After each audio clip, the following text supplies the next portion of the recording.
ये चल पड़े हैं लोग मेरे गाँव के, अब अंधेरा जीत लेंगे लोग मेरे गाँव के।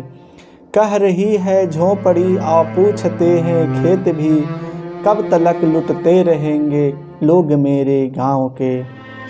बिन लड़े कुछ भी यहाँ मिलता नहीं ये जानकर, अब लड़ाई लड़ रहे हैं लोग मेरे गाँव के। नमस्कार दोस्तों, मैं सूरज और आप देख रहे हैं मेरा यूट्यूब चैनल टेक्निकल वैक्सीन। दोस्त जो भी नए हैं चैनल को सब्सक्राइब कर दे और बेल आइकन के बटन को दबा दे ताकि मेरे आने वाले हर वीडियो का नोटिफिकेशन आपको तक मिलता रहे। दोस्त आज हम लोग बात करेंगे किसान आखिर आंदोलन क्यों कर रहे हैं, क्या है 3 काले कानून और सरकार इस कानूनों को निरस्त क्यों नहीं कर रही है। दोस्त सरकार को कोई दिलचस्पी ही नहीं है कि ये कानून को ख़त्म किया जाए। सरकार सिर्फ़ और सिर्फ राजनीति कर रही है और किसानों को इतनी ठंड में भी आंदोलन करने के लिए विवश होना पड़ रहा है। दोस्त कई सारे देश अमेरिका, ब्रिटेन और कनाडा विदेशों से भी किसानों को समर्थन मिला है और इस आंदोलन को मजबूती मिली है, फिर भी भारत सरकार इस कानून को निरस्त करने के मूड में नहीं है। लेकिन किसान भी झुकने के लिए तैयार नहीं है। उन्होंने दावा किया है कि प्रदर्शन और तेज करेंगे। किसान हमारे अन्नदाता हैं और उनके साथ बदसलूकी बर्दाश्त नहीं की जा सकती है। दोस्तों अभी तक 60 किसानों ने अपनी शहादत दे दी है इस आंदोलन में, लेकिन फिर भी सरकार को अभी तक जूं तक नहीं रेंगी है। सरकार सिर्फ और सिर्फ मीटिंग और तारीख पर तारीख खेलना चाह रही है। आखिर ये सरकार किसके लिए कानून बनाई है? जिसके लिए कानून बनाई वो कानून निरस्त करने की मांग कर रहा है। अपने आज़ाद भारत में अपने ही सरकार के द्वारा बनाई गई काले कानून से आज़ादी क्यों नहीं मिल रही है? बड़े बड़े विद्वानों ने भी इस नए काले कानून को किसानों के हित में नहीं बताया, फिर भी सरकार इसमें फ़ायदा क्यों देख रही है? दोस्तों एक्चुअली में ये जो किसानों की जो मांग है ये जायज़ है। क्यों जायज़ है ये आप पूरे वीडियो को देखिएगा तो आपको भी ये समझ में आ जाएगा कि आखिर किसान इसे निरस्त करने की मांग क्यों कर रहे हैं।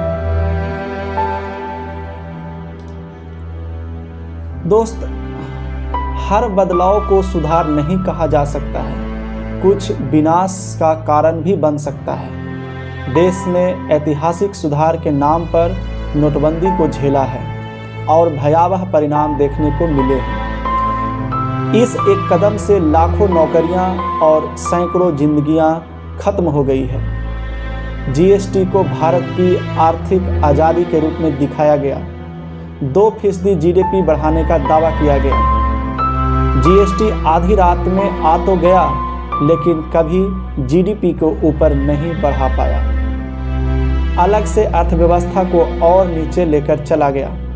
कोविड-19 से लड़ने के नाम पर पूरे देश में महज 4 घंटे की नोटिस पर लॉकडाउन कर दिया गया। 21 दिन की अभूतपूर्व लड़ाई बताई गई। कोरोना तो खत्म नहीं हुआ, लेकिन हजारों प्रवासी मजदूरों की जिंदगियां देश की सड़कों पर खत्म हो गई। लाखों नौकरियां चली गई, अर्थव्यवस्था चौपट हो गई। अब इतिहास बनाने के नाम पर किसानों को चुना गया है। सदन में तमाम हो हल्ले के बीच किसानों की नई आर्थिक आज़ादी की कहानी लिखी जा चुकी है। एक बार फिर प्रधानमंत्री नरेंद्र मोदी ने अपने द्वारा लाए गए सुधारों को नई आज़ादी के रूप में प्रचारित किया है, लेकिन सच कितना है इसे लेकर कई सवाल हैं। दोस्त 3 कानूनों में पहला कानून है कृषक उपज व्यापार और वाणिज्य विधेयक 2020। इसमें सरकार कह रही है कि वह किसानों की उपज को बेचने के लिए विकल्प को बढ़ाना चाहती है। किसान इस कानून के जरिए अब एपीएमसी मंडियों के बाहर भी अपनी उपज को ऊंचे दामों पर बेच पाएंगे। निजी खरीदारों से बेहतर दाम प्राप्त कर पाएंगे। लेकिन सरकार ने इस कानून के जरिए एपीएमसी मंडियों को एक सीमा में बांध दिया है। इसके जरिए बड़े कॉर्पोरेट खरीदारों को खुली छूट दे दी गई है। बिना किसी पंजीकरण और बिना किसी कानून के दायरे में आए हुए वे किसानों की उपज खरीद बेच सकते हैं। दोस्त, इसका असर ये होगा कि यही खुली छूट आने वाले वक्त में एपीएमसी मंडियों की प्रासंगिकता को समाप्त कर देगी। एपीएमसी मंडी के बाहर नए बाजार पर पाबंदियां नहीं है और न कोई निगरानी है। सरकार को अब बाजार में कारोबारियों के लेन देन, कीमत और खरीद की मात्रा की जानकारी नहीं होगी। इससे खुद सरकार का नुकसान है और वह बाजार में दखल करने के लिए भी कभी जरूरी जानकारी प्राप्त नहीं कर पाएगी। इस कानून से एक बाजार की परिकल्पना भी झूठी बताई जा रही है। यह कानून तो दो बाजारों की परिकल्पना को जन्म देगा, एक एपीएमसी बाजार और दूसरा खुला बाजार। दोनों के अपने नियम होंगे। खुला बाजार टैक्स के दायरे से बाहर होगा। सरकार कह रही है कि हम मंडियों में सुधार के लिए यह कानून लेकर आ रहे हैं, लेकिन सच तो यह है कि कानून में कहीं भी मंडियों की समस्याओं के सुधार का जिक्र तक नहीं है। यह तर्क और तथ्य बिल्कुल सही है कि मंडी में 5 आढ़ती मिलकर किसान की फसल तय करते थे। किसानों को परेशानी होती थी, लेकिन कानून में कहीं भी इस व्यवस्था को ठीक करने की बात नहीं की गई है। मंडी व्यवस्था में कमियां थी, बिल्कुल ठीक तर्क है, किसान भी कह रहे हैं, लेकिन उन्हें ठीक करने के बजाय पूरे मंडियां को ही खत्म करने के लिए ज़रूरत नहीं थी। आप नई मंडियां बनाएं नियम के अनुसार। हर 5 किलोमीटर के रेडियस में एक मंडी। अभी वर्तमान में देश में कुल 7,000 मंडियां हैं, लेकिन ज़रूरत 42,000 मंडियों की है। आप इनका निर्माण करें। कम से कम हर किसान की पहुंच तक एक मंडी तो बना दें। संसद में भी लाखों कमियां हैं। क्या सुधार के नाम पर वहां भी एक समानांतर निजी संसद बनाई जा सकती है? फिर किसानों के साथ क्यों? क्या जिम्मेदारी से बचना चाहती है सरकार? आज सरकार अपनी जिम्मेदारी से भाग रही है। कृषि सुधार के नाम पर किसानों को निजी बाजार के हवाले कर रही है। हाल ही में देश के बड़े पूंजीपतियों ने रिटेल ट्रेड में आने के लिए कंपनियों का अधिग्रहण किया है। सबको पता है कि पूंजी से भरे लोग एक समानांतर मजबूत बाजार खड़ा कर देंगे। बची हुई मंडियां इनके प्रभाव के आगे खत्म होने लगेंगी। ठीक वैसे ही जैसे मजबूत निजी टेलीकॉम कंपनियों के आगे बीएसएनएल समाप्त हो गई। इसके साथ ही एपीएमसी की पूरी व्यवस्था धीरे धीरे खत्म हो जाएगी। कारण है कि मंडियों की एपीएमसी को सुनिश्चित करती है। फिर किसान औने पौने दाम पर फसल बेचेगा, सरकार बंधन से मुक्त हो जाएगी। ठीक वैसे ही जैसे बिहार की सरकार किसानों के प्रति अपनी जिम्मेदारी से मुक्त हो गई है। वर्ष 2020 में बिहार में गेहूं के कुल उत्पादन का 1% ही सरकारी खरीद हो पाई। बिहार में यही एपीएमसी कानून को 2006 में ही खत्म कर दिया गया था। सबसे कम कृषि आय वाले राज्य में आज बिहार अग्रणी है, लेकिन आज यही कानून पूरे देश के लिए क्रांतिकारी बताया जा रहा है। कोई एक सफल उदाहरण नहीं है जहां खुले बाजारों ने किसानों को अमीर बनाया हो।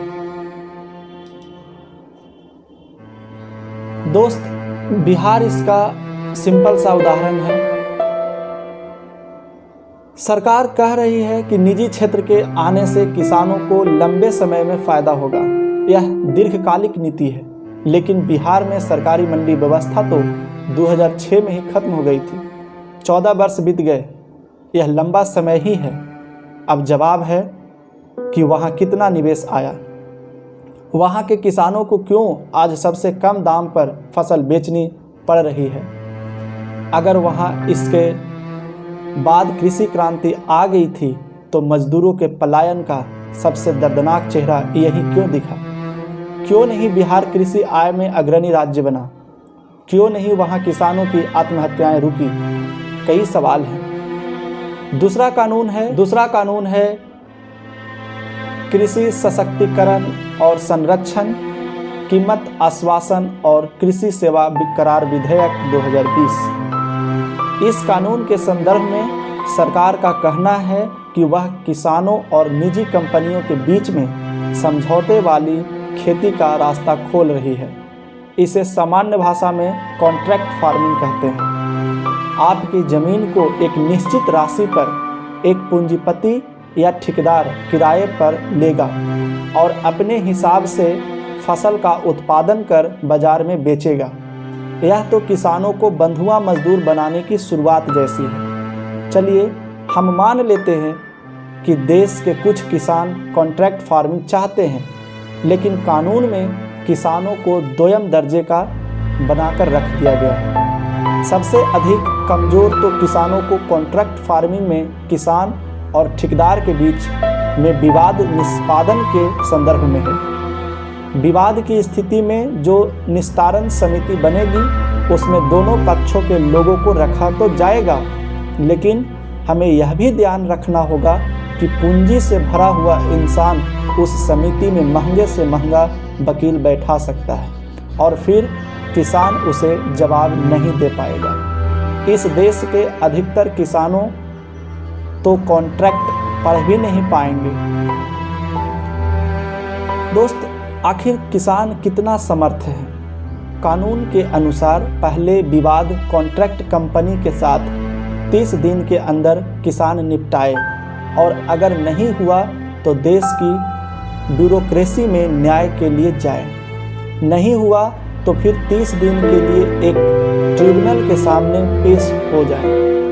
हर जगह एसडीएम अधिकारी मौजूद रहेंगे। धारा 19 में किसान को सिविल कोर्ट के अधिकार से भी वंचित रखा गया है और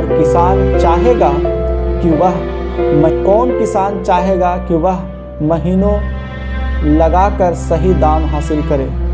वह तहसील जाने से ही घबराते हैं, उन्हें तो अगली फसल की ही चिंता होगी। तीसरा कानून है आवश्यक वस्तु संशोधन विधेयक 2020। यह न सिर्फ किसानों के लिए बल्कि आम जन के लिए भी खतरनाक है। अब कृषि उपज जुटाने की कोई सीमा नहीं होगी। उपज जमा करने के लिए निजी निवेश को छूट होगी। सरकार को पता नहीं चलेगा कि किसके पास कितना स्टॉक है और कहाँ है। खुली छूट यह तो जमाखोरी और कालाबाजारी को कानूनी मान्यता देने जैसा ही है। सरकार कानून में साफ लिखती है कि वह सिर्फ युद्ध या भूखमरी या किसी बहुत विषम परिस्थिति में रेगुलेट करेगी। सरकार कह रही है कि इससे आम किसानों को फ़ायदा ही तो है, वे सही दाम होने पर अपनी उपज बेचेंगे।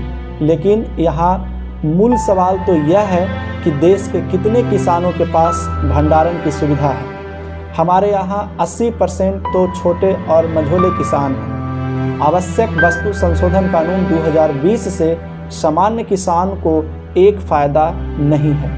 इस देश के किसान गोदाम बनाकर नहीं रखते हैं, सही दाम तक इंतज़ार नहीं कर सकते हैं। अगली फसल की चिंता होती है तो जो बाज़ार में दाम चल रहा होगा उस पर बेच आएंगे, लेकिन फ़ायदा उन पूंजीपतियों को ज़रूर हो जाएगा जिनके पास भंडारण व्यवस्था बनाने के लिए एक बड़ी पूंजी उपलब्ध है।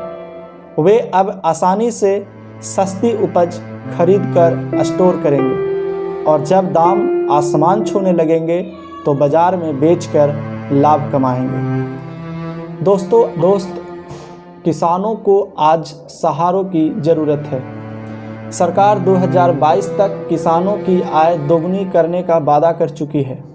यह देश के 14 करोड़ कृषि परिवारों का सवाल है। शांता कुमार समिति कहती है कि महज 6% किसान ही एमएसपी का लाभ उठा पाते हैं, बाकी 94% बाजार और बिचौलियों पर ही निर्भर रहते हैं। अन्य क्षेत्रों की तुलना में कृषि क्षेत्र आय असमानता को सबसे अधिक देख रहा है। इसलिए किसानों को एमएसपी का कानूनी अधिकार दिए जाने की ज़रूरत है। कोई उनकी फसल उससे नीचे दाम पर न खरीदे। अगर कोई खरीदता है तो उस पर कानूनी कार्रवाई हो और सरकार या संबंधित व्यक्ति उसकी क्षतिपूर्ति करे। यह कितना विचारणीय विषय है कि जो किसान देश के 130 करोड़ आबादी का पेट भर रहा है, आज वह अपनी उपज का सही दाम भी हासिल नहीं कर पा रहा है। देश के किसी किसान या किसान संगठन ने कभी ऐसे कानूनों की मांग नहीं की थी। किसान और कृषि संगठनों की मांग हमेशा एमएसपी और उसका C2 के आधार पर निर्धारण, कर्ज मुक्त किसान और 100% फसल खरीद की रही है। यह कानून सिर्फ किसानों के ऊपर थोपा जा रहा है। यह एक संवैधानिक प्रश्न भी है। कारण है कि कृषि राज्य और केंद्र दोनों का विषय है और यह समवर्ती सूची में आता है। एपीएमसी कानून को पारित करना राज्यों का अधिकार है, इसलिए यह कानून तो असंवैधानिक भी हो सकता है। यह भारत के फेडरल स्ट्रक्चर संघवाद को कमज़ोर करने वाला कानून है। सरकार बाजार आधारित कृषि के लिए काम कर रही है, न कि देश के 14 करोड़ किसान परिवारों के लिए। दोस्त आप हमें कमेंट में ज़रूर बताइएगा कि ये कानून सही में किसानों के फ़ायदा के लिए है या बड़े पूंजीपतियों के फ़ायदा के लिए।